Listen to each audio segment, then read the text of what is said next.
Pull up a chair by the fire. This is Story Night on the Manlihood Mancast. Hey, welcome to the Manlihood Mancast. I'm your host, Josh Hatcher, and this is Story Night, and I've got a story for you. So, shortly after 9/11, 2001, the whole economy just tanked. I was working for a company that went belly up, and when it did, I lost my job. The company had some questions about, there was the people that owned the company and the way that they were handling finances, and it was a mess. It was shortly after the Enron scandal, this company, it was just a big mess. And anybody that lives in my small town knows all about it. It got a lot of national media attention, and, it stunk because here I am having a job and now I have none. Couldn't provide for my young family. I had 3 little kids. And one on the way. After a little bit in there, it was a little bit later, but I ended up having 4 young kids, and I had worked a job for a little bit, and then I lost the job, and worked a job for a little bit, and then that didn't pan out. So here I am, struggling to make ends meet.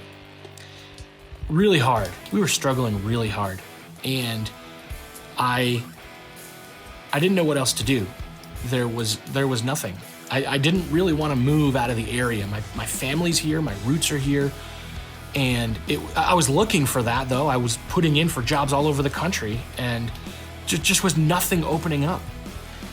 And so I decided to go back to what I knew my roots were, the things that I had trained in, which was journalism. And I said, you know what? I got to do something. So I applied for a job as a part-time freelancer, so I would get paid by the story. So the local newspaper would pay me $25 if I wrote a story for them, $9 for a photo. Now, the problem is, that worked out to be not much money per hour. So they had certain things they wanted me to cover, that if I covered, the monthly township meeting in this small town, and if I covered this meeting by the county commissioners in this small county, certain things that they kind of assigned to me. So I had a little bit of that going on. And then everything else, if I could drum up a feature story, I'd get paid. If not, I didn't make any money.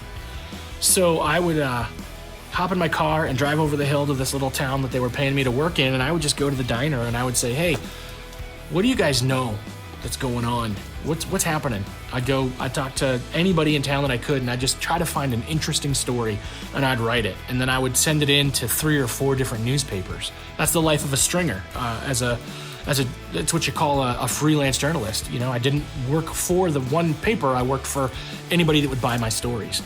And I would submit the stories, and then they would edit them kind of their own way, and then every paper would kind of run their own version of it, and they'd all pay me. And so I was working for all of these newspapers and sending stuff in, and and there was a little bit of a rhythm to it. Different papers wanted the first rights to different stories, and I kind of had to juggle it and learn what they wanted and all of that. But I actually really loved it. Then there was a time when one paper called me in to work part-time, doing graphic design and editing, while the others were calling me, having me come out to cover these meetings. So I kind of did a little bit of everything, but honestly, at the end of the month, my income was about $800.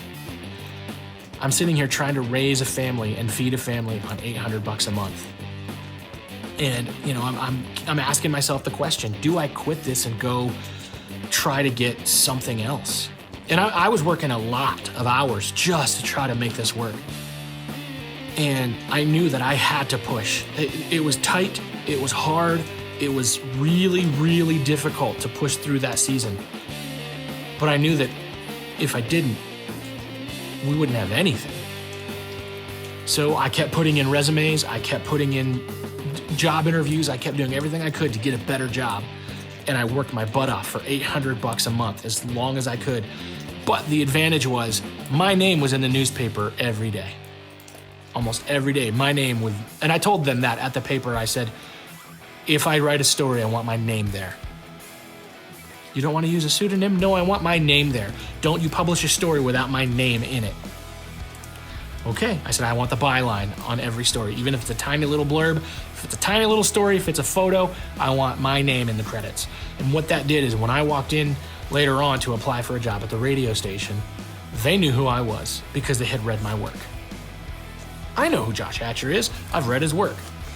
So I guess that really ultimately led to me being able to level up in my life. That was a time of tight, hard choices and hard work with very little pay. It was a time of sacrifice, and that led to advancement in my career and in my life. Which brings me to my lesson for today, which is, what are you willing to pay? What sacrifice are you willing to make to go where you want to go? Thanks for listening to the Manlihood Mancast. Please help us out with a like, comment, share, and subscribe. Check us out at manlihood.com.